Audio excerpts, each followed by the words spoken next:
काञ्चनं शैलदानेन एकबिल्वं शिवार्पणम् काशीक्षेत्रनिवासं च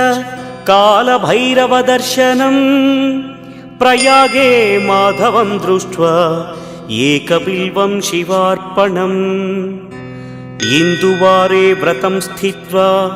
निराहारो महेश्वर नक्तं हौष्यामि देवेश एकबिल्वं शिवार्पणम् रामलिङ्गप्रतिष्ठा च